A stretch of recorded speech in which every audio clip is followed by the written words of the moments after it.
Меня зовут Ярхамов Ильнур, и с вами проект «Татары мира».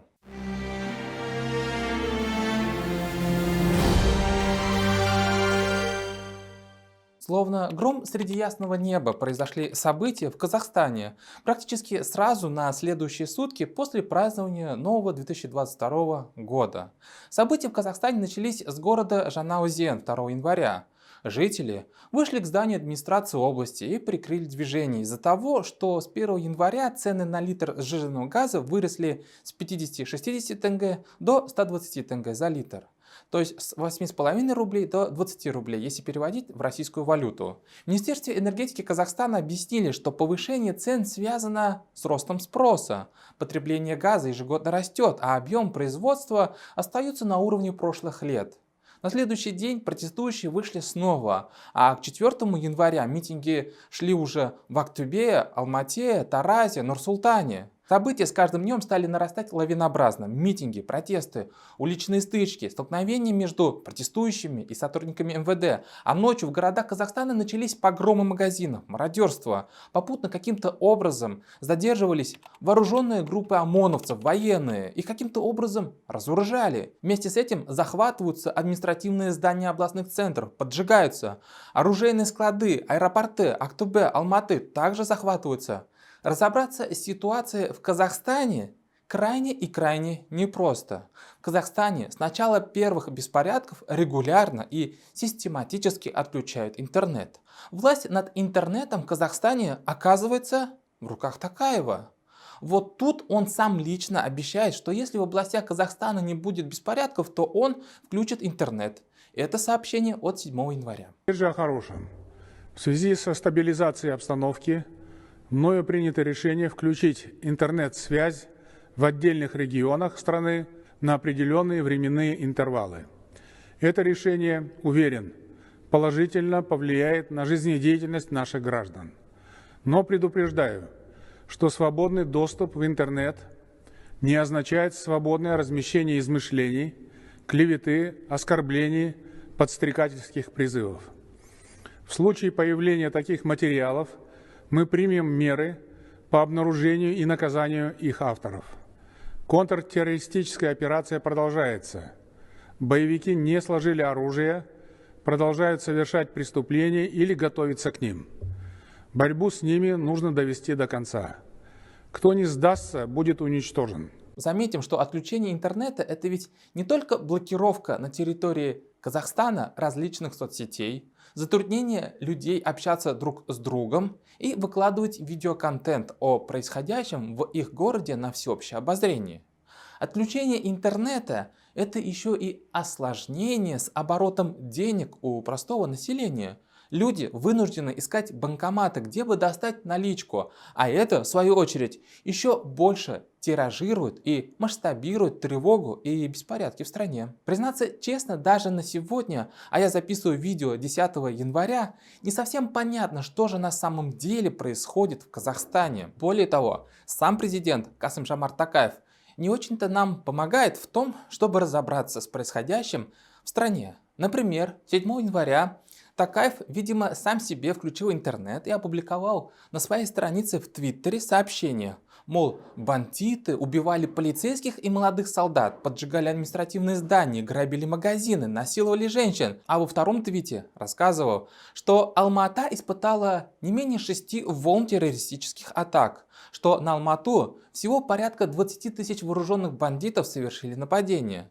Зачитаем его сообщение. Бандиты и террористы очень хорошо подготовлены, организованы и находятся под командованием спеццентра. Некоторые из них говорили не на казахском языке. В Алматы произошло не менее 6 волн террористических атак. Всего их было 20 тысяч. Он имеет в виду нападающих. Второе сообщение. Они избивали и убивали полицейских и молодых солдат, поджигали административные здания, грабили частные помещения и магазины, убивали светских граждан, насиловали молодых женщин. Моя основная точка зрения — никаких разговоров с террористами. Мы должны их убить. Но потом все эти два сообщения Токаев подтер. Зачем? Токаев думает, что никто из журналистов или блогеров не следит за его страничкой в соцсетях, но интернет все помнит. И работает он не только в Казахстане. а во всем мире. Поэтому эти твиты мы запомнили. Да и вообще, 8 января посол Казахстана в Москве Ермек Кшербаев заявил, что никакого вмешательства в дела Казахстана со стороны зарубежных стран не было. На дипломатическом уровне я не могу сказать о том, что идет явное вмешательство. Как такового его нет. Если это и есть, то на уровне идеологическом или может как-то пытается через всевозможные центры. То есть официально на государственном уровне ничего такого не происходит. Более того, есть понимание процесса, что в Казахстане творится. А дальше следующие неувязочки. Что происходит в отношениях между Назарбаевским кланом, лоббистской группой, в общем, Назарбаевскими и Токаевскими. Очень много всяких политических экспертов и консультантов пытаются объяснить ситуацию со всем происходящим в Казахстане как какие-то разборки между бывшим и первым президентом Казахстана Нурсултаном Назарбаевым с его окружением с одной стороны, а с другой стороны уже с нынешним президентом Токаевым. Вот смотрите, 5 января выходит информация, что Токаев увольняет племянника Назарбаева Самата Абиша с должности первого заместителя Комитета национальной безопасности. Ну, это такой казахский аналог ФСБ. Самат Абиш – это племянник. На его место назначается Марат Нуртлеу. Хорошо, Токаев зачищает и убирает назарбаевских, объясняют нам всякие умные эксперты. Затем, 7 января, нам сообщают, что уже бывший первый заместитель председателя КНБ и назарбаевец Самат Абиш задержан в Алмате. Но потом ресурс Орда КЗ, которая и была главным источником информации о задержании Самата Абиша в Казахстане для российских СМИ, спешит опровергнуть свое сообщение, приносит свои извинения, мол, простите читатели и российские СМИ, работаем в чрезвычайных условиях. Мол, нам только показалось, что целого племянника Назарбаева, руководителя силовых структур Самата Абиша арестовали. Его не арестовывали якобы. А потом, через сутки, нам сообщают, что оказывается Самат Абиш продолжает возглавлять казахстанские спецслужбы. Оказывается, его никто ниоткуда не увольнял. И вообще, оказывается, у главы комитета нацбезопасности есть аж 2 первых заместителя. Да-да, 2 первых зама. Абсолютно никакой логики в событиях. Что-то перед нами скрывают. Дальше. А где, собственно говоря, сам первый президент Казахстана Нурсултан Абишевич Назарбаев? В какой он находится стране? Его пресс-секретарь Айдас Укибай сообщает, что Назарбаев продолжает пребывать в Нур-Султане. При этом белорусские СМИ сообщают, что Назарбаев общается напрямую с президентом Беларуси Лукашенко. При этом самый большой контингент в Белоруссию направила Россия численностью в 3000 человек. При этом общие границы у Казахстана не с Белоруссией, а с Россией. Что вообще происходит? Покажите, пожалуйста, свежее видео с Назарбаевым. В общем, еще одна загадка в текущих казахстанских событиях. Вы думаете, на этом Казахстан перестал генерировать свои загадки? Нет, решили почему-то на наш вопрос ответить в далекой столице Астана. 9 января на казахстанском телевидении показали некого мужчину, задержанного в Алмате, который сознается, что прилетел из Киргизии в Казахстан, чтобы, мол, за деньги участвовать в протестах и погромах. 1 числа со мной созвонились незнакомые люди и предложили участвовать в митинге, предложили 90 тысяч тенге. Поскольку я безработный в Кыргызстане, я согласился. Они купили мне билет. 2 числа я прилетел в Алмату, и меня отвезли на квартиру, где были также граждане Таджикистана, Узбекистана. Но я не понимал, о чем они говорят. Когда митинг начался, я испугался, вернулся в квартиру, переночевал, а на следующий день решил поехать домой, и меня задержали в селе Самсы, военные. Но это оказался джазовый музыкант из Киргизии Викрам Рузаханов. Он прилетел в Алмату с гастролями 2 января. Он прилетел в Казахстан по приглашению для проведения концертных программ и участия в музыкальных фестивалях. От такого МИД Киргизии откровенно офигела. и направила ноту протеста в Казахстан в связи с задержанием музыканта. Более того, в Бишкеке местные жители вышли на протест к посольству, а глава Государственного комитета национальной безопасности, ну это такой уже киргизский аналог ФСБ, Камчибек Ташиев, присоединился к митингу протеста у посольства Казахстана в Бишкеке и заявил, что джазовый музыкант Викрам Рузаханов никакой не террорист. И в Казахстан он не для этого прилетал. Нет, официальных обращений к нам еще не было, поэтому, но от официальных гостелеканалов это показывает. Да. Это нас нас тоже задевает, в том, что сразу начали показывать нашего гражданина, тем более гражданина, который является очень добропорядочным гражданином нашей страны, музыкантом, общественником. Его показать, что он является террористом, нас тоже это задело, поэтому мы им отправили и ноту, и информацию, и все другое, что он не является террористом. Просто-напросто те люди, которые проводят расследование, они, наверное, или ошиблись, или хотели услышиться, да? Услышиться. Я еще раз говорю, как спецслужбы нашей страны, что ответственно заявляют, что он не может быть привлечен как террорист. Да, он может быть каким-то образом оказался в то время не на том месте и был задержан. Это другое. Надо обстоятельства выяснить. В общем, беспорядки не только на улицах городов в Казахстане, но и в действиях, заявлениях и в словах руководителей Казахстана.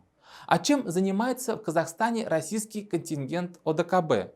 Этим вопросом задаются не только западные страны США, там Европа, Брюссель, но и, например, этим вопросом задается эксперт Российского совета по международным делам и замруководителя одного из отделов газеты «Коммерсант» Алексей Наумов. Он, в частности, рассказывает, что как-то давал интервью арабской газете «Аль-Джазира» о Казахстане. Его оппонентом-собеседником был представитель Атлантического совета. Понятное дело, что прозападный комментатор понарассказал катарскому международному СМИ, что Россия пытается восстановить Российскую империю, потому присылает войска в Казахстан. Власти Казахстана меж тем не слышат голоса мирного протеста, ну и так далее, и так далее.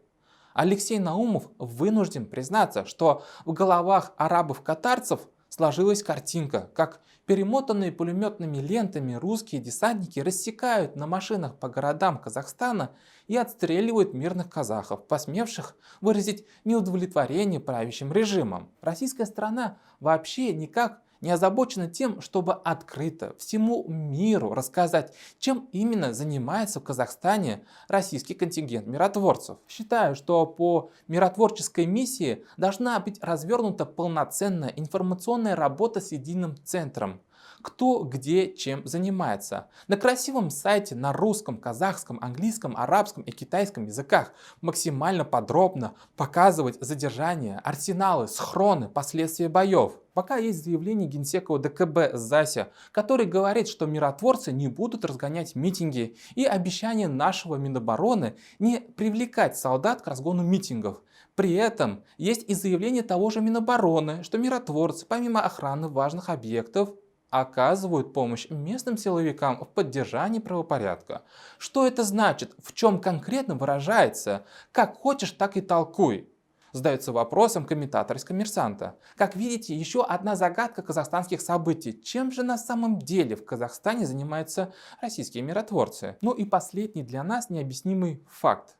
Могли ли хотя бы татары хоть как-то разглядеть предвестники казахских событий?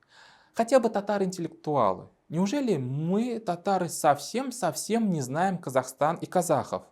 Вот, например, Юлай Шамиль-Аглу, татарин, родившийся в США.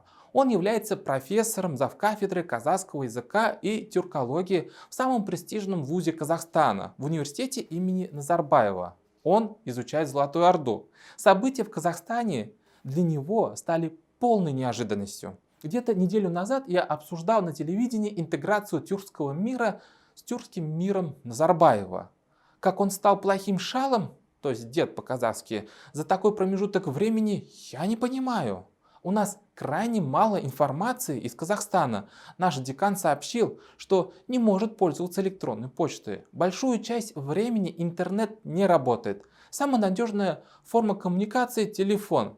Я увидел несколько роликов на YouTube, BBC и Facebook, но непосредственно из Казахстана у меня мало информации. То есть профессор Шамиль Аглу изучает казахское общество, историю казахского государства, общается с казахской профессурой и преподавателями, общается с казахскими студентами, а никаких тревожных моментов и предпосылок для протеста в Казахстане не заметил? В общем, вы видите, перед нами просто-таки неописуемый веер загадок по событиям в Казахстане. Первая загадка. Что за люди громили и устраивали беспорядки во время протеста в городах Казахстана? Вторая загадка. Что за взаимоотношения между Токаевым и семьей Назарбаева? И при чем тут Лукашенко? Третья загадка. Где Нурсултан Назарбаев? Четвертая загадка. Что произошло с киргизским музыкантом Викрамом Мурзахановым? Пятая загадка. Что делают в Казахстане миротворческие силы ОДКБ? Ну и шестая загадка. Сами казахи и сам Казахстан. Что вообще с вами происходит? В общем, выводы мы тут делать не будем. Считаем, что куда важнее обозначить и сформулировать вопросы. Надеюсь, поставленные нами вопросы помогут вам, уважаемые комментаторы, зрители и подписчики канала Татары Мира, очень внимательно и тщательно проверять поступающую из Казахстана информацию. Будьте бдительны и не дайте себя обмануть.